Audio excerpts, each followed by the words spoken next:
Hello, hello, hello, beautiful people. Welcome back to another installment of the Career Gems for the Journey live on LinkedIn and also streaming live to YouTube. We are focused on our Triumph Together challenge. We are getting started. This is week one of us going chapter by chapter for the Triumph in the Trenches, Navigating Success for Black Professionals anthology that we've been talking so much about. I know there's some people who are just listening to me. So let me just describe the cover of the book because I'm holding it up. She's beautiful. She's a rich green cover with gold and white text. It's a hard copy book like this. I mean, a hardcover book. Like we're doing serious business here. So really excited to actually have copies of the book available. You can grab your copy still today at gemsforthejourney.org/triumph. So if you haven't gotten your copy, please do take advantage of the opportunity so that you can join us in the Triumph Together challenge. And you guys know I live my authentic truth. I have to get all my housekeeping out of the way because I get really excited and we're going to run to go into the depth of the content. So I have an amazing guest that I'm going to introduce you guys to in a second, but I wanted to just run through the structure of the Triumph Together challenge so that everybody who is watching us live, as well as anybody who is going to listen to this on the replay, has an opportunity to know what we're doing and to be able to join us and participate. So first, the challenge is really focused on us reading the Triumph in the Trenches book together as a community so we can have the opportunity for real community growth and processing and learning together. So the book in total is 22 chapters. So it's going to take us 11 weeks to get through 2 chapters every single week. I will post on Instagram as well as on LinkedIn my gems from each one of the chapters ahead of time. And then I'm going to invite all of my co-authors to participate and join me on a LinkedIn Live to talk through their chapter, the writing experience, as well as what they want folks to take away from their chapter. So it's going to be a phenomenal interactive experience for everyone to participate. And it's not too late. Because the book is an anthology and each chapter is its own individual kind of capsule, it allows us for you to jump into the challenge whenever you decide, right? So there's never too late. If you start at chapter 4 or you start at chapter 12, it's never too late for you to participate. So all you have to do to participate is grab a copy of the book, and you can head over to my website to go do that, gemsforthejourney.org/triumph to get your copy of the hardcover. And then as you read the chapters, you're going to take away your own individual gems, and I want you to contribute them. When I post on LinkedIn and I post on Instagram, I want you to contribute to that comment section for your gems that you took away from that chapter. So that's the first way to participate. The second one is you have to be a member of my mailing list. You have to join our newsletter mailing list. The newsletter is a phenomenal resource. It has been performing so well. People continue to talk about how great it is and how much they're learning as a result of the newsletter. We curated Career Gems just for you, and you don't have to do any work. It'll go directly to your inbox. So you have to join the newsletter, and then you have to be following me on LinkedIn and on Instagram in order to participate. So I'm Career Gems for the Journey on all of those places, and you can take the opportunity to join us in the Triumph Together Challenge. We are just in our week one, and I've gotten all that out of the way. I didn't mention who I am, but I think for the most part, most of you know. I'm Leah Murphy. I'm the CEO and founder of Career Gems for the Journey, where we help talented professionals build thriving careers. And for those of you who have been riding with me for a while, will notice that I'm in a different location. My background is a little different. And that's because I am actually recording from the balmy and beautiful blue sky, Miami. And I am here at the Possible Conference. So the Possible Conference is happening right now, and I'm participating in that as soon as I get off of this live, but I couldn't miss the opportunity to join you live because I have a guest, and I'm going to bring my guest to the stage, and I'm going to do an introduction of her. She is my co-author, and I'm so excited to have her here today, Glynis Swan. Welcome to the LinkedIn Live and YouTube Live, Glynis. Thank you so much for joining me. Thanks. I'm so happy to be here with you, Leah. Awesome. So I'm going to read Glynis's bio. This is a modified version, a very short, limited version of her full experience, but I wanted to make sure that we captured this. And this is actually referenced in the book Triumph in the Trenches. I'm actually reading it directly from the chapter. Glynis E. Swan has leveraged 18 plus years of experience and credentials in HR and global talent mobility to support and empower diverse companies and communities. She is passionate about advancing DEI agendas within the global HR community and industry and beyond. And her efforts had earned her recognition as the 2023 Global Mobility Top 100 Diversity Champion. Okay, champion, I love that energy. As an agent of change, she always seeks the next practice, not just the best practice, to create a positive and lasting impact. Welcome, welcome, welcome, Glennis. We're so excited to have you. Thank you. You're welcome. So, here's what we'll do. We're going to talk about our experience in the anthology because we had the opportunity to do a lot of work together, kind of in the back channels, in developing the chapter and collaborating separately, but we didn't get an opportunity to kind of talk through our own individual experiences. So, I would love to Mhm. hear that today. So, your chapter is chapter 2 in the book, This Little Light of Mine, Outshining Stereotypes and Bias. So, first, just help me understand, how did you come to participate? What made you choose to participate in the anthology Triumph in the Trenches? Well, actually, a very good friend of mine, we went to high school together and we still keep in touch. She lives Lovely. in the UK and she follows the people who were promoting, this anthology. And she forwarded it to me and said, "Hey, I think you would be good at this." And I'm like, "Why?" I'm not an author. Like, I don't put myself out. I'm an introvert. I don't do these extroverted type of things, right? And she was like, "No, I think you'll be good." And she kind of like challenged me without trying to say she was challenging me. And so I looked at it and I was like, "Oh my goodness, like this looks good. I wish I had, like the balls to do this, like really." And I thought about it and I just went and did it. And then I immediately regretted it, right? Because I was like, "Oh my God, like what did you do?" Now, I won't say I regret doing the process. I mean, when I first applied, I was like, "Why did you do this?" And I think a few authors in the book talk about imposter syndrome setting in because I remember being on the first meeting we all had, and everyone was introducing ourselves. And it was like, "Oh, Dr. So and so, and I'm the this and that." And Mm. I was like, "I don't have any of those titles, right?" And I was like, I don't think I'm anybody important, I'm just me and I just have my experiences. But the cohort was so amazing because, those of you who recognized that I was like maybe suffering a little bit from that was like, "Hey, you're awesome. You have experiences to share, and you kind of, gave me the what I needed to get through this." So that was that in a nutshell. Awesome, awesome. Well, I mean, there's a theory out there that, fear is only designed in order to get you to check in with yourself, right? And bring more resources Mhm. to the table, right? So I'd say all the time, feel the fear and do it anyway.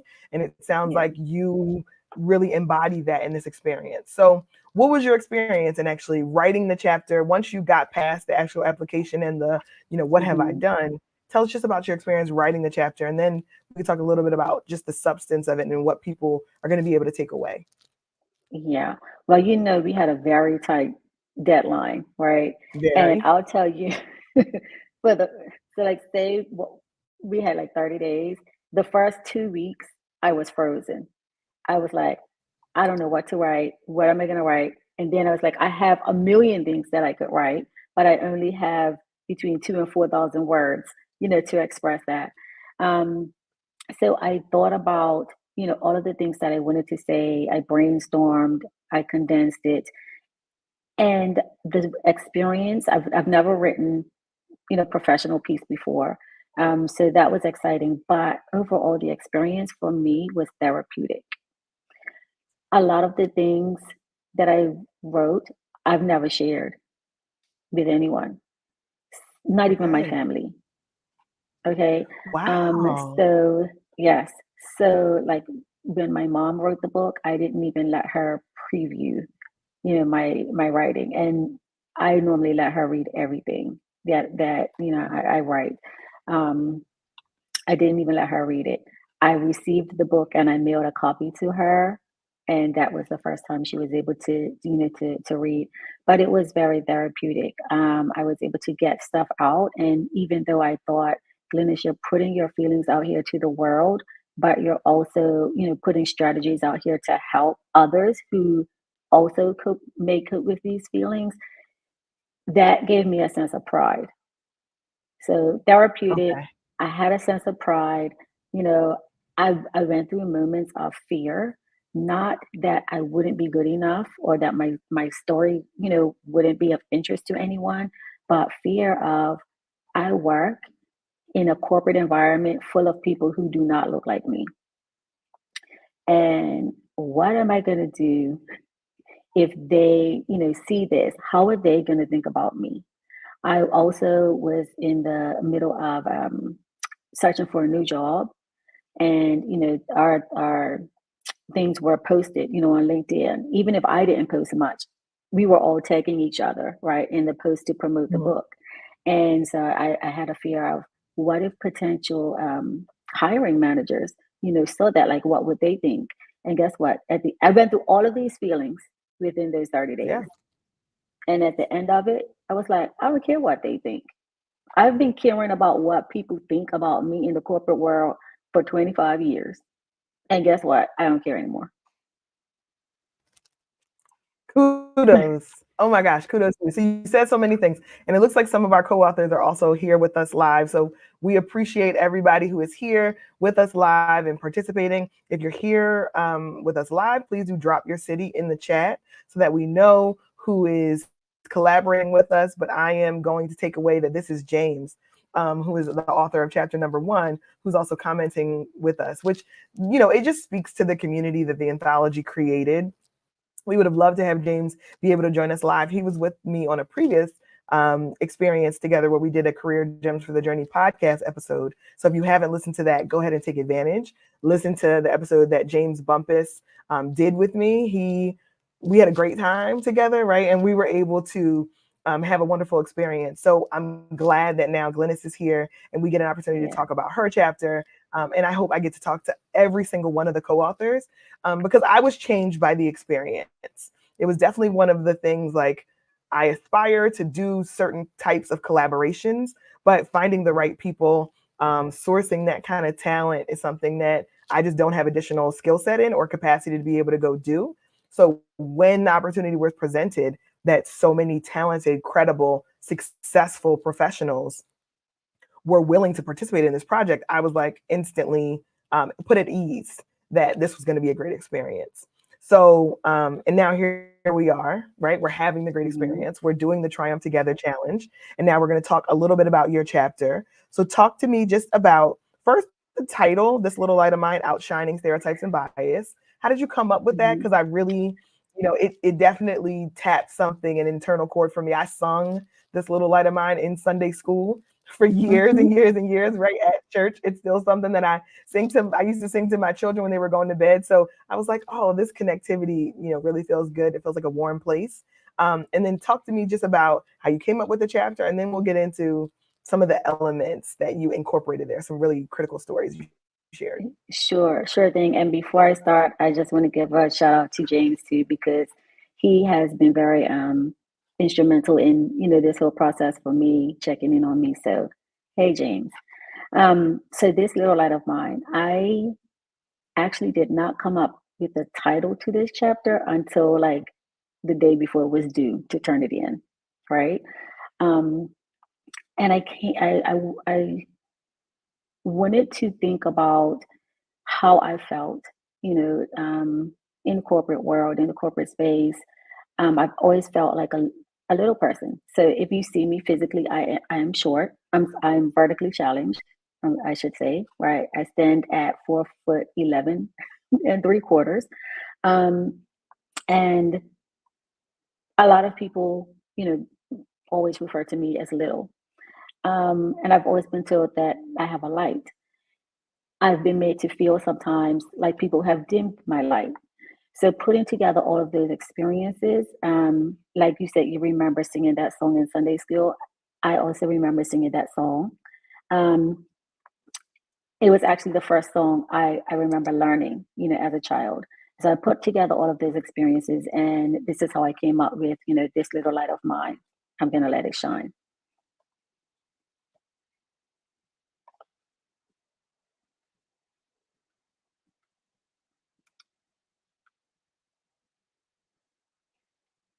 And I don't know where you are, Leah.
Glennis, I'm sorry. Are you back? I'm Sorry. here. I was here the whole time, I think. I was like, Yeah, Leah? I'm sorry. So, and But sorry to all of the people who are with us live. I am in a remote location and the Wi-Fi is not great. So I'm sorry. Forgive me for the technical difficulties. You were in the midst of telling your story, and I want you to just pick up where you left off. The last thing I heard was people had told you that you were small and you felt small in some yeah. of those environments. We're gonna just carry on like nothing happened. Oh, okay. So yeah, I just basically talked about being small, being little, but knowing that I always had a light. And then even in the chapter, I talk about experiencing the this extinguishing of that light, right? And the profound feeling, that you get from that. So entitling the chapter "This Little Light of Mine," my main purpose, and towards in the conclusion, I'll write about not letting anyone dim your light. Don't let anyone snuff out your light, no matter how little you think it is, right? We all have a light, we all have a reason, we all have a purpose. Just let that light shine. Yeah, and I think sometimes in corporate America, we can kind of disassociate and we think about ourselves as working for a company and then separately being this other person. When ultimately Hmm. the best thing we can do for ourselves is be our full selves in every environment. Give Right. ourselves permission to do that. But sometimes, there's barriers to doing that. So you talk in your Hmm. chapter and I just want to show y'all, like I was highlighting, I was underlining, like Glennis's chapter was fire. So if you have an opportunity to be able to hold a copy of the book and read it, you absolutely should do it. I was moved by what you shared. So talk about, and I put this in a LinkedIn post yesterday. Talk about this, Hmm. um, and I'm going to read this section here, and then I'd love to hear your perspective and like what you want people to take away from this. And even Okay. more dismal statistic is that 100% of my clients delayed seeking help due to self-blame.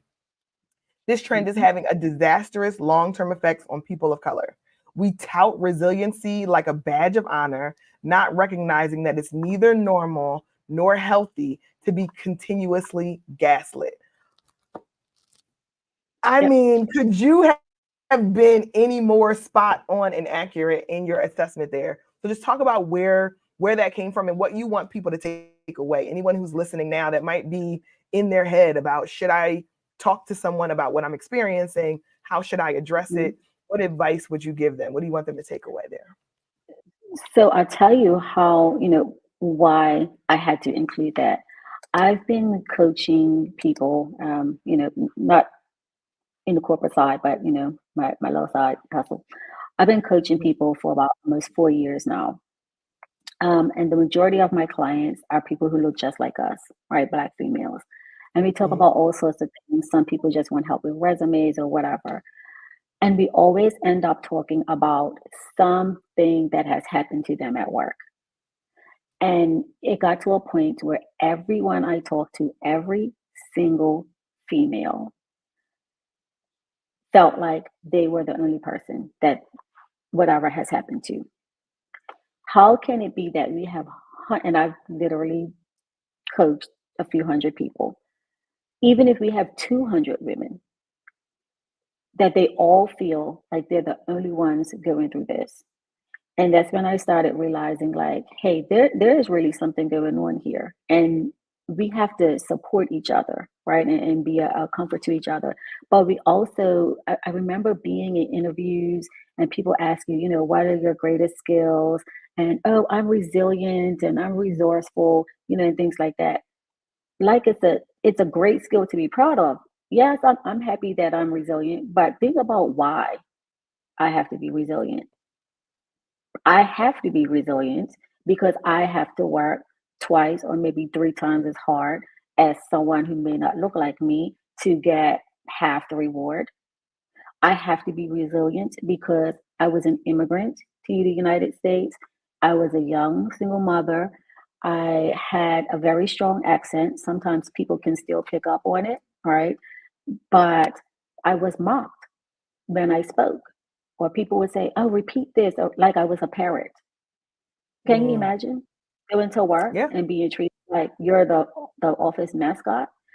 There are tons of things that have Mm, been, said and done to me. And throughout it all, I hear my mother's voice. I was born in the 70s, and we were told, find a good job, work hard, keep your head down, just do what you have to do, retire, get a pension, maybe you'll get a good watch or whatever. mhm. That don't work. That don't work for me anymore. And that No. shouldn't be what we aspire to, right? But all the things you have to go through to get that little recognition certificate and a gold watch at the end of busting your ass for however many years in the corporate space, that's what we aspire to. That's why we're resilient. That's not normal. So here, I mean, you covered all the bases, right? Which is, for Glennis said in the beginning that, she's not a podcaster and she's an introvert. And I believe those things, but I'm telling you guys now that she is bringing the heat because, first, just the chapter writing being therapeutic for you, it speaks to not only did you navigate this experience and then keep it to yourself for so long, but now you're setting a lighthouse, right, in the Mhm, darkness for lots of people who may be experiencing exactly what you were experiencing, bringing the wealth of knowledge and experience that you have from your own career, but also from what your clients are experiencing. mhm, So now you have the data, you have the receipts to know that this is not an outlier thing. And then to put it mhm, into a chapter where then people have for decades to come a reference to be able to go and say, I'm experiencing this in my career, or I'm hearing these kinds of things, I'm experiencing microaggressions, or I'm burdened by stereotypes for other people. Am I the only one? And mhm, to have people know for a fact, not only am I not the only one, but these are some patterns that are have nothing to do with me. And now I'm just making a conscious choice. Do I want to choose to participate? Do mhm, I want to stay in these environments? Is it worth it? And a lot of the work that I'm doing with clients who are, also Black women is redefining what success looks like. Because success based on our parents' term that, or the generation previous term, get a good job working for 30 years and come out on the other side. There's so many new variables that just are not factored in. And as we continue to develop success in these new spaces, we have to create environments where we can continue to be successful, to thrive mhm, holistically. So that was one of my absolute favorite gems. The other one was, and you gave so much substantive research in your chapter around imposter syndrome and covering. So I just yes. want your definition of imposter syndrome, which you are. I'm already gonna just give a spoiler alert for folks. We're not using that as a term, applying it to ourselves anymore. We've moved past it. Glennis has reframed this for us, so we're gonna learn that today. But just talk a little bit about why covering, or not why covering, how covering an Mhm. imposter syndrome, how you see that showing up in a lot of workplaces, even in your experience or clients. So people have a sense, right? It's not just me that's experiencing this. Yes. So imposter syndrome crops up even, well, I retermed it, right? I'm just gonna let y'all know I don't even want to call it that anymore. I call it a self perception, um, evolution. But I'll refer to imposter syndrome because that's what we all talk about now. It crops up at times when we don't even expect it. I talked about writing this book and, immediately feeling like, oh, do I even deserve to be in this room? I feel like that because I've been made to feel like that. And this was a room of people that all look like me. None of you made me feel that way, right? I'm so used to being made to feel that way that I put it on myself, right? Mm, And I was like mad at myself for that. But women, men probably won't admit it as much, as women do, all go through this. And for what reason? In my book, I actually, when I was writing about imposter syndrome, I remembered an experience that I had forgotten about for many, many years, right? And it was the time I first experienced imposter syndrome. And it was in high school. I was in a space where I felt I deserved to be. It was a very, prominent school. And my teacher told my mom at the parent teacher meeting, the first meeting, I was a freshman and I thought I was doing great. And she said, um, this is a, basically this is a different space than where Glennis is from. Now, I grew up, I was born and raised on a small island of 60,000 people and predominantly look like me, right? So first of all, where I'm from, I'm in my native land, right? But this school was made up of people that did not primarily look like me. And all of the teachers, none of them looked like me at all. They were all mostly from other countries, to be honest, right? And she said, I know she's done well where she comes from, but she shouldn't expect to do well here. And when my mom came home and told me, all of the reports that she had from my teachers, the only one that I heard was I shouldn't expect to do well in this new environment. And from then on, all of my interactions, everything I did in class, I was always second guessing myself. Do I even really belong here? Am I doing as well as I should be? Am I doing as well as anybody else? Right? Like, what am I doing here? I never thought about that until I it's wrote the this defense, chapter. right? I'm sorry, repeat that. It's the so the No, I was going to just say, I am so glad that now you have the language and the tools to be able to Hmm. understand that that person and their behavior, their choice of words, their choice of communicating was the problem and not you. And that's the Yeah, gift that I think this book provides to people is once you get an understanding that most of people's actions and behaviors is about their own misconceptions and their yeah, choice to underestimate you is about their own bias, not yours, it does give you a certain amount of weight lifted off because like you said you internalize some of that perception that now you hmm, begin to second guess yourself in ways that you wouldn't have before. So when you can free yourself from that internalized perception to say that's not mine, that's theirs, and now I am choosing to be in the spaces that deserve me, right, that benefit from me, that I'm see, adding tremendous value to. that's the key, right? The spaces that deserve me. Because sometimes we have to make a choice. You know what? I don't want to be in this space anymore. You don't deserve me in your space. My opening to the chapter, right, was actually a conversation that I had on the first day of a new job that I was really, really excited to start. And can you imagine your new boss on your very first day having your first conversation, right, other than in the interview, telling you, welcome, you're a diversity hire.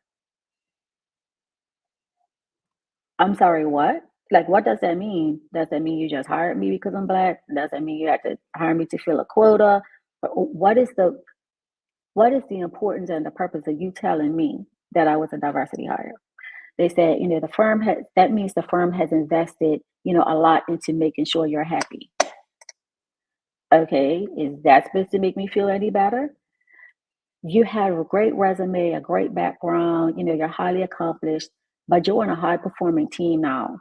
and you need to prove to them that you belong, that you deserve to be here. Do you know what that does mentally to someone on the first day at work? To know, we already know we're under a microscope. So now you're telling me that this whole team of people who I've never met already have preconceived notions about me, and that I am already starting, from, and I don't have a head start, and I have to prove why you hired me to be here. So you're giving somebody else the keys to their own mental freedom, right? You're Yeah. giving them the keys because we talked about people feeling like, am I experiencing this alone? We also talked about, this is not for people who've already had these experiences. It's also Hmm. thinking about what could be on the horizon for a lot of us as we Yeah. continue to participate in these spaces, be it corporate America, be it nonprofits, be it federal government work, right? Be it academia. These are the types of Hmm. things that happen. And now that we have the Triumph in the Trenches anthology, it's going to give people some breadcrumbs to see, okay, I can navigate this. I can be Yeah. successful based on my definition of success in these spaces, and I'm not alone in it. So I'm not shocked as much when it does happen, but I also Hmm. know that there are other options, right? There are other things that I can do That's for the my key. own well-being. That's the key. That's And I the think key. Yeah. understanding that you have the option is the greatest gift that we can give people. You don't have to stay in an environment that's not doing a service to you. And you're Hmm. not a failure for choosing something else. And a lot of people That may have that as a barrier. Go ahead. No, Did you I'm want I'm glad you mentioned that, because that was actually what I was going to say. It is not a failure. Should you choose to should you leave choose? that environment, whether voluntarily or involuntarily, right? Mm-hmm. It's not your failure. Um, I look back on some, past experiences, and we're us, people that look like us, are constantly told, well, if it's always happening to you, then you're the common denominator. It must be you. And I challenge that. I Mm-hmm. challenge that, on some levels, because no, maybe it's the industry. Maybe it's the everyone who gets together who feels like, oh, this person thinks that they're somebody special. Well, I'm going to show them, I have a higher position than them, and I'm going to make them feel small, or I'm going to bully them, or I'm going to harass them, or I'm going to get everyone else to make them feel uncomfortable. Then it's the people Mm-hmm. that they're just insecure, in their own careers, and so they project onto others. um, and in the end, it can cause mental trauma to some folks. I'm gonna tell you, I have a therapist, right? I think everyone should have one. um, Yeah. there are things that people go through. um, I've been through some experiences. I'm not going to talk about people. I'm talking about myself. I've been through experiences, in the corporate workspace, that have me feeling like I have been beaten, like the voice has been beaten out of me. These people have never touched me, but the trauma that you go through sometimes has you feeling the exact same way. The impact is the same. And so you have to, the impact is exactly the same. And so we have, like you said, you mentioned options. We have options, right? I've mentored some people that, are still going through this. And they're like, Glennis, I don't know what to do. And I'm like, you do know what to do, right? You have one of two choices. You can go, or you can stay. Should you choose to stay, right, then you need to decide, am I going to stay in this department? Am I going to move somewhere else? Do I Mm-hmm. love this job so much? I just don't like this person, that I'm going to, do things to navigate around that person. But ultimately, at the outset, you have two options. You can go or you can stay, but you have an option. You're right. You are so right. You have options. And I love this. And we're gonna like we could talk, I think, for a long time. I think we could go Yeah. on. This has been such a great experience. It's been such a great experience. And I want to remind folks, go grab the book. You have to read Glennis's chapter. It is phenomenal. The whole book is phenomenal. All of the anthology really turned out to be something that not only am I really proud of, but I believe it will give someone else keys to their own freedom. Um, Freedom from believing the experiences are something that they're alone in. Also, freedom from the perception that if I choose otherwise, that there's some kind of failure on my end. And there's Mhm. also just substantive language that's so helpful. When you talked about covering, we talk about imposter syndrome, or we talk about the reframing of the term imposter syndrome, because it is the environment that is creating that within the individual. It's not the Mhm. individual that needs to be fixed, but not alone, right? You can't assume the Yep. individual is the problem without evaluating the environment also, and the culture and those nuances that go along with it. So if there are organizational leaders listening, if there are companies, HR departments, functional leaders who are listening to this, if you take nothing else away, take away evaluating the system and the environment when you're having challenges with your employees who are Black and Brown people, because Yes. individually, we cannot create an environment that is damaging for us. We wouldn't do that, right? It's about us getting welcomed, getting acknowledged, being received into Mhm. these environments, and what that transition looks like that causes a lot of these frictions. And Glennis's chapter does a phenomenal job of challenging that and of navigating that for us, helping us to give us language to be thoughtful, to seek out therapy. I sincerely believe that all of us should have an opportunity to get the healing and the practices necessary from talking through some of these experiences, because it's real, right? It's real, and it has a direct impact on our life. And Glennis just said that there was no physical trauma experience, but that emotional toll still has a similar impact. So there's so I much want to great just here. Go ahead. I want to just add one thing, Leah. You know, you wrapped up something about people, organizational development managers, and people managers can do. All of that can be wrapped up in one word, which is empathy, right? You're evaluating environments, you're doing all of these things. Some of that, should be common sense. You evaluate systems and processes for everything else in the organization. Mhm. But also, as a leader, if you operate with empathy and understand that not everyone is the same, right? Then I think that also makes a big difference. Making I grabbed my device because yesterday I did the post on LinkedIn. What if we didn't need to be resilient? What if we didn't require that of people? What if instead of asking people to be more resilient, we change the environments that they have to work in? Or what if we believed them consistently when they're expressing what their concerns are and actually address them? What if organizations did that kind of work? How would it feel for Black employees to work there? And I left it as an open ended rhetorical question, right? Because there's no one right answer, but it is a kind of challenge and a call to action to anyone who has decision making power, whether it's over a small individual group or team, or whether it's over a huge organization. Ultimately, people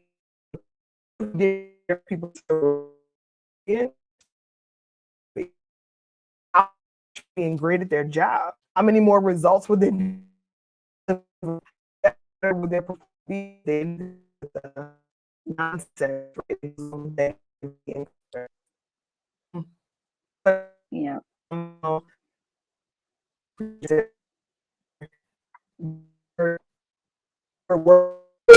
Stay afloat. But I think it's amazing to be able to close here.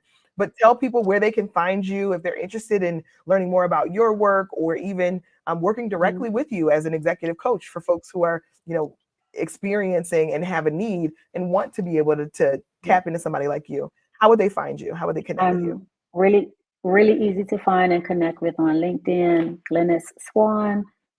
That is the best place to find and connect with me. I love that. I love that. Okay. So now that we've gotten through this early stage of it, you have totally made my mouth water to continue to have these kinds of conversations with experts in the Mhm. space.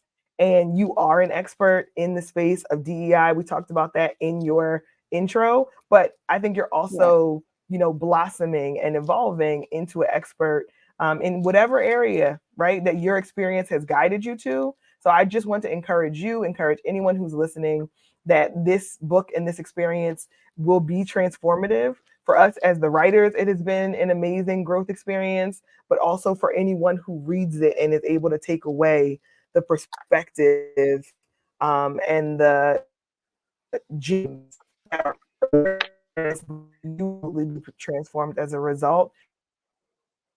Join us challenge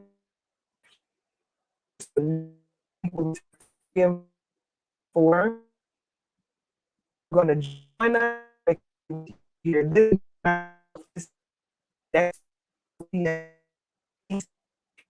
live streaming live YouTube. And this again, thank you Thanks, Leah. next week. Take care. You're welcome. Make journey.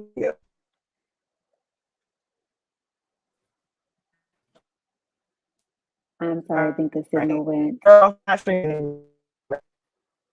I was it was a challenge here itself. So thank you so much. How do you feel? Are you able to hear me still?